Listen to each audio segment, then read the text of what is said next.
Yan, welcome mga ka-printing. Paano ba ako na-hack, no? Na-hack yung aking main account.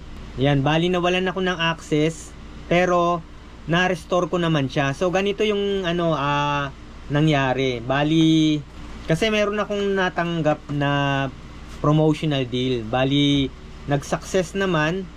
Kung makikita nyo, ito, pinadalan ako ng $100. Yan. So okay naman to, okay to, walang problema to, yung ink chip. Ito yung last video ko bago ako na-hack. So pinadalan ako ng pera. Then nagkaroon na naman ako ng isang email, no, nakalagay siya sa promotional na folder. Bali ito yung panibagong email na natanggap ko, no. Yan, ito yung bagong natanggap ko, no, pagkatapos ng ink chip. To. Ayan. Yan, Bentek, no. Meron silang ino-offer na games na ipopromote. So, sinagot ko naman siya. Kasi may nakita ako dito. Ang nakita ko kasi, itong email niya, yan, no. retailgames.info. So, parang tingin ko parang okay naman siya, no. Ayan, kasi may mga hindi ako pinapansin na email. Yung mga .net, no, yung mga ganon. So tiningnan ko yung yung games na sinasabi. So ayoko nang balikan, no, baka kasi madali na naman tayo. Ito yung eksaktong message nila. Bali ito, sinagot ko siya. Sabi ko kung okay ba na $200, no, yung payment. So yun nga, sumagot. So pumayag. Tapos nag-send ng panibagong email. So ano yung sunod na sinend na email? Ito. Sunod na sinend na email. Yan. No? No action required, please sign. Ayan, Dear Bentek. Ayan, basahin nyo na lang. Then may dyan sa bandang niyan, may ida-download ka dyan na Adobe Sign. Teka. So yan, no. Ito pala, ito. Yan. Ito yung eksaktong email na binigay. So itong button na to, link din yan. Tapos sa baba kung makikita nyo ay link din, no, link din yan sa baba. So meron pang activation code, no, parang totoo. Then nung kinlik ko yan, parang Adobe nga. Then biglang nawala na, no, biglang wala namang nangyari nung kinlik ko. Siguro mga after wala pang 1 minute, parang meron ng DOS na program na nag-appear, no, tapos na log out na yung aking mga yung aking Gmail account sa lahat ng devices. Yan. So yan lang, paliwanag ko lang kung paano ako na no. So wag kayong masyadong magkakampante, no, kahit operang kayo ng malaki. Yan. So ganito lang siguro, no, kasi ako nagtataka ako, hindi talaga na walang 2FA, no, two-factor authentication. So kailangan meron, di ba, pag naglalagin ka, may magpo-prompt sa device mo, kaya magge-generate ng code dun sa number mo, o kaya maglalagay ka ng passkey, o kaya yung backup codes, no. Yan, para ma-aware din kayo, no. Then nung na-hack na account ko, mga crypto na video ang in-upload. So hindi ko na na-control yung YouTube channel ko, tsaka yung aking Gmail account. Yan. So yan na, oh. Meron siyang streaming video, tapos eto yung bidyong lumalabas tungkol sa crypto. Yan.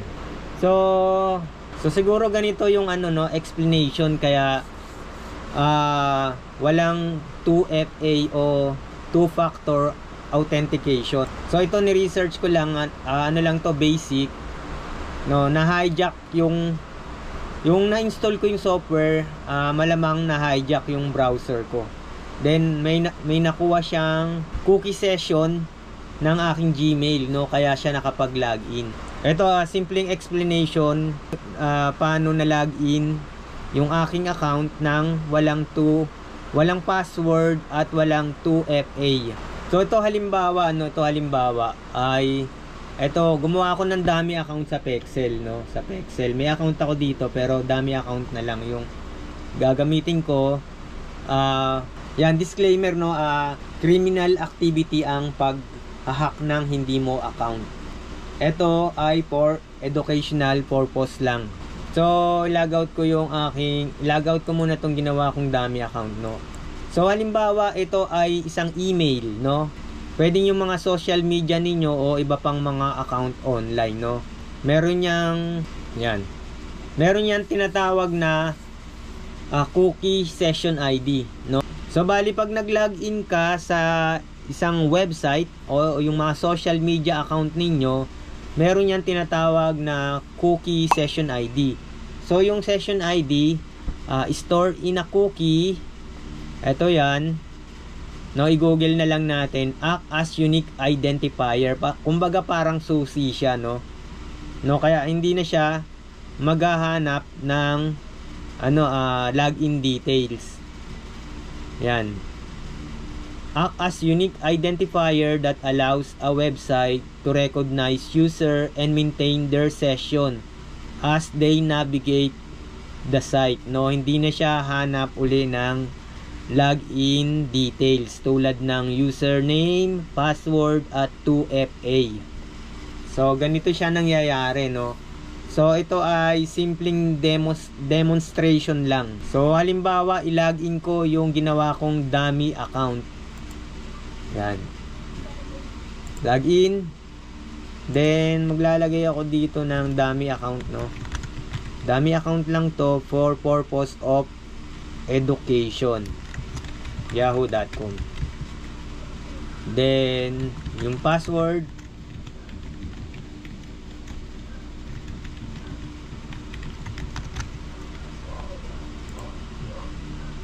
no, eto paalala ko, wag nyong isi-save yung password ninyo, no? Not now. So ito na yung account ko. Halimbawa, yan yung aking Gmail account.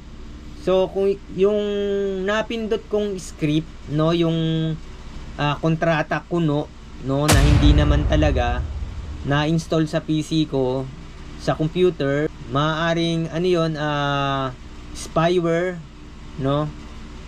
Tapos yung session ID ko na transmit dun sa hacker, no, sa server ng hacker. Yan. So gaano ka-importante yung session ID, no? Makakapag-login ka dyan ng walang password, walang 2FA. So ganito paano gagawin, no? Simpleng demonstration kasi mas complex yung mga mga hacker. Meron silang tools para dyan, no?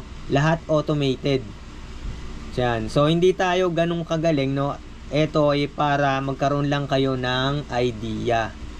So nag-download ako ng cookie editor, no? Nada-download naman yan. So ito yung cookie editor, no?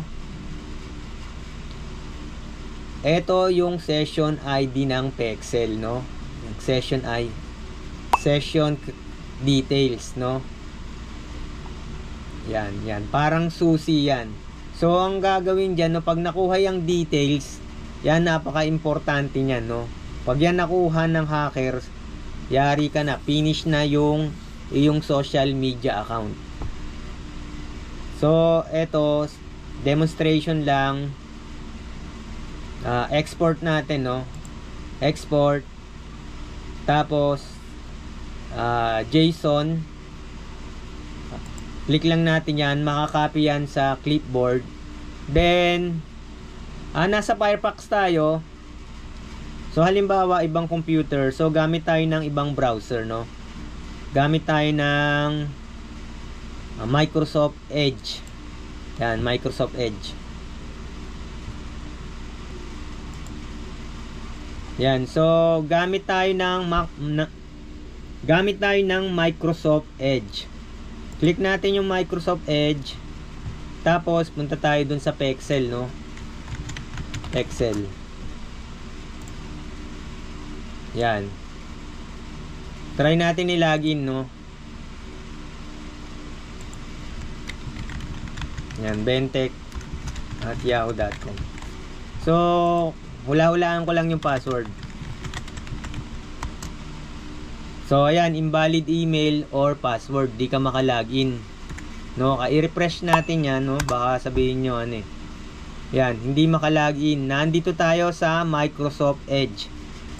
Dito sa Firefox, nakalagin siya. Continuous yung session niya, no? Kahit i-refresh mo, nandyan pa rin. So, nakopy na natin yung session ID, no? Yung cookies. Then, dito sa Microsoft Edge, ipipaste natin dyan yung session ID. Then, kailangan lang natin ng tools, no? Cookie editor. So, i-delete natin to. Then, punta tayo dito sa import. Paste natin yung session ID mula dun sa Firefox, no? Paste. So, nandyan na, no? Then, click natin tong import. Yan, ito na yung ito na yung highlight ng video. So, nalagay na natin yung session ID. So, kung sa mga hacker, meron silang tools, nakopy nila yung session ID. Then, kasi ito, simpleng, ano lang to eh, yung cookie editor eh. Ilagay natin dito sa i-refresh natin yung browser. Yan. So, ayan, walang ano no, login credential. Na login yung Kamoteman Gabiman na nilagay ko. Ilagay natin dito sa Firefox. Nakalagin na siya. 'Di ba? Walang hinanap na password, walang 2FA. Nakalagin na. Kasi nakaka-alarma no, walang 2FA, no. Walang notification na may nag-login sa account mo. Kasi ito simpleng demonstration lang to, kasi syempre mas matitindi pa yung tools ng mga ng mga hacker. Kumpara sa mga karaniwang user, no.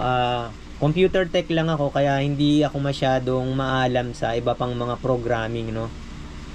Pero dito sa demonstration na to, napakadali, no.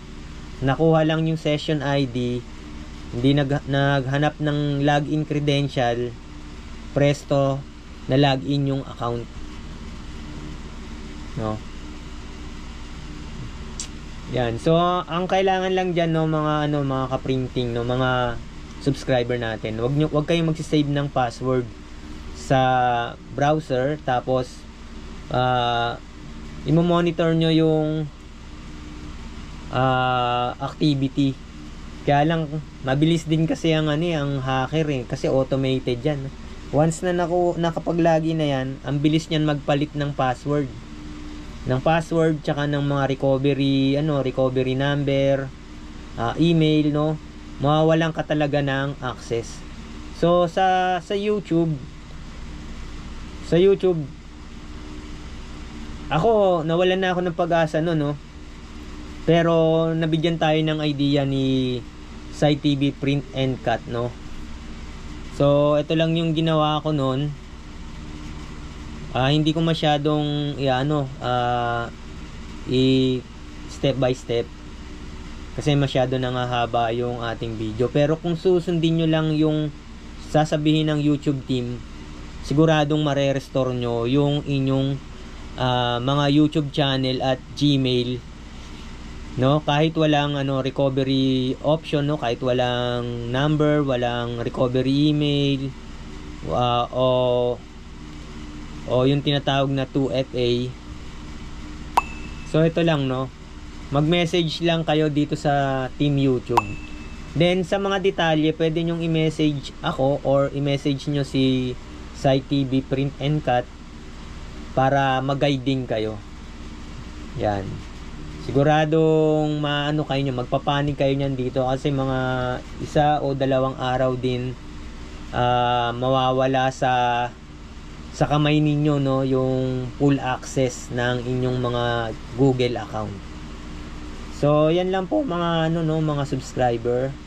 Hanggang sa muli, huwag nating kakalimutan mag-subscribe dito sa Bentech.